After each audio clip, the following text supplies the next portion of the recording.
अपने खेत में खेती कर रहा था, तभी एक महात्मा उसके खेत में आ गए और महात्मा आके बोले, भाई हमको कुछ भोजन प्रसाद पवाओ।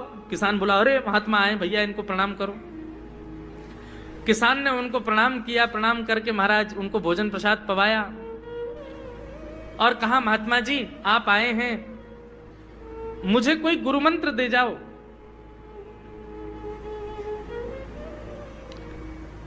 महात्मा जी ने सुंदर गुरु मंत्र दिया, द्वादशाक्षर मंत्र दिया।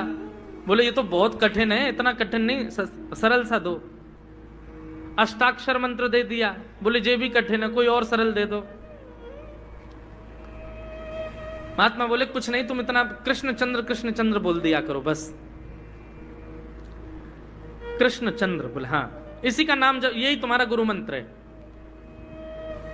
इतना भोला बेचारा याद करने लगा, उसको याद ही नहीं होवे कृष्ण चंद्र कृष्ण चंद्र कृष्ण चंद्र। अब भूल ना जाऊं इसके लिए बोलता रहता था 24 घंटे, कृष्ण चंद्र कृष्ण चंद्र कृष्ण चंद्र।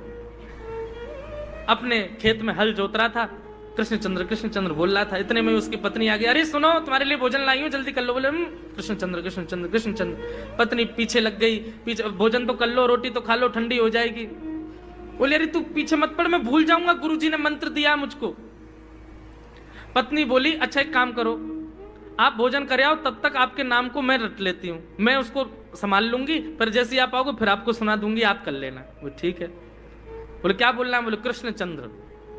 पत्नी बोली ठीक है। अब कृष्ण चंद्र बोलने लगी पत्नी, कभी कहीं जाए कभी कहीं जाए, कुछ करे। वो कृष्ण चंद्र बोलते बोलते खसीटे चंद्र हो गया। लौट करके अपने पति के पास, पति बोल, हाँ वो मैं भोजन कर लिया, जल्दी गुरु मंत्र सुना दे मुझको, क्या था मैं तो भूल गया। बोले खसीटे चंद्र। वो उसी से ही हल जोतने लगा, खसीटे चंद्र खसीटे चंद्र खसीटे चंद्र। आकाश में वैकुंठ में बैठे हुए वैकुंठनाथ भगवान प्रसन्न हो गए और प्रसन्न होकर के बोले, लक्ष्मी जी हम जा रहे हैं। बोले कहाँ? बोले एक किसान का उद्धार करने जा रहे हैं, इसको वैकुंठ लेके आएंगे। लक्ष्मी जी बोली, आपका अशुद्ध नाम बोल रहा है वो, आपका अशुद्ध नाम उच्चारित कर रहा है वो, और आप कह रहे हो कि इसका कल्याण करूंगा मैं।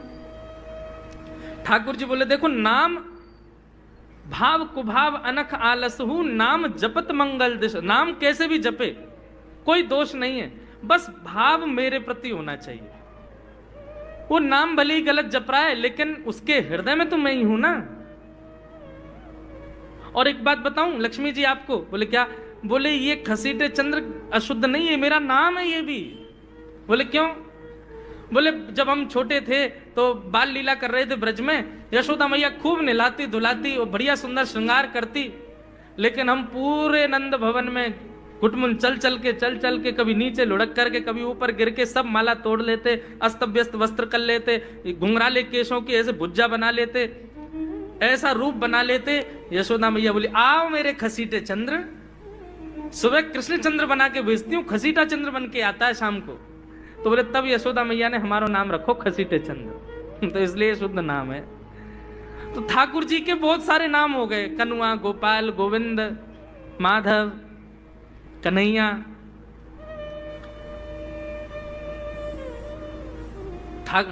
यशोदा जी का प्रिय नाम है कन्हैया।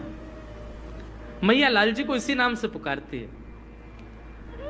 ठाकुर जी अब धीरे धीरे 3.5 वर्ष के हो गए, और जैसे ही 3.5 वर्ष के भय महाराज, मानो जैसे उनके शरीर में स्प्रिंग एक्टिवेट हो गई हो।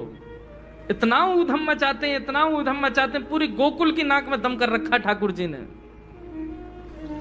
यशोदा मैया ने लाल जी को नूपुर पहना रखे। सवेरे जैसे ही ठाकुर जी उठते हैं, नूपुरों की आवाज आती है तो यशोदा मैया तुरंत रसोई घर से दौड़ के जाती है लाला के पास।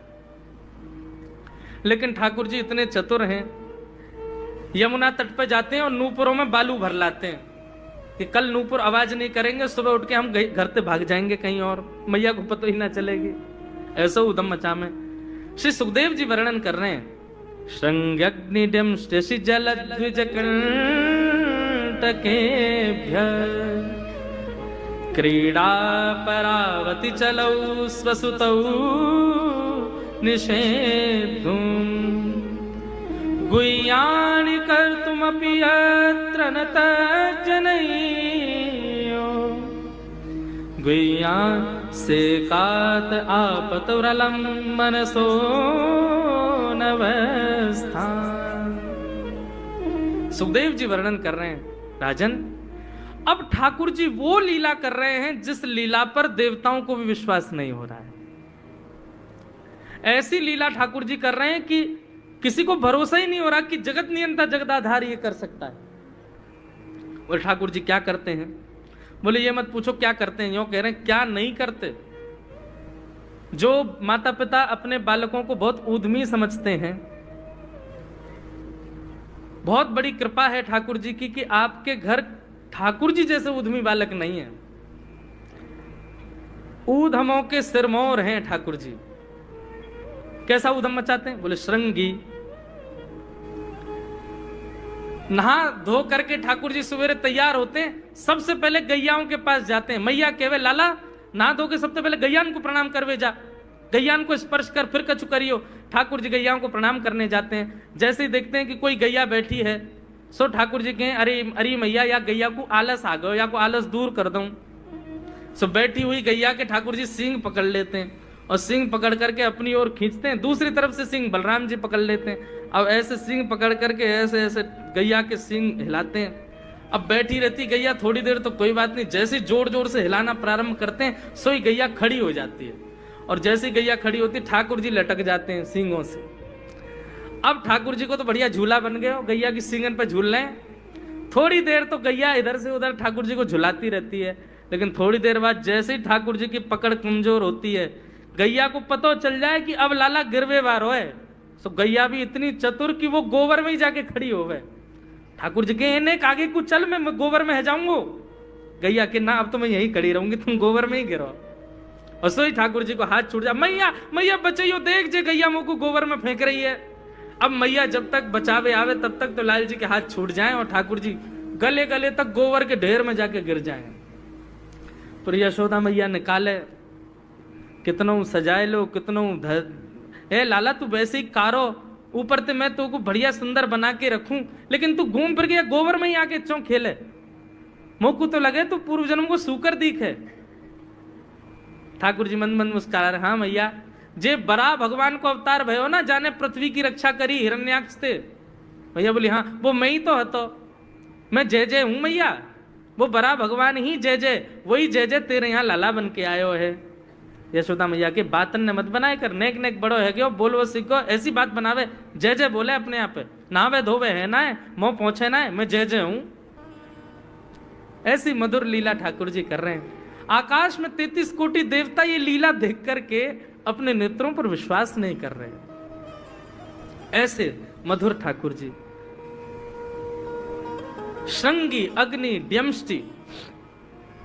एक दिन नंद भवन में गैया ब्याह गई।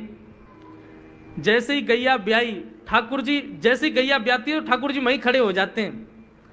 और बंधुओं शास्त्रों में आज्ञा है कि गाय जब ब्याह रही हो,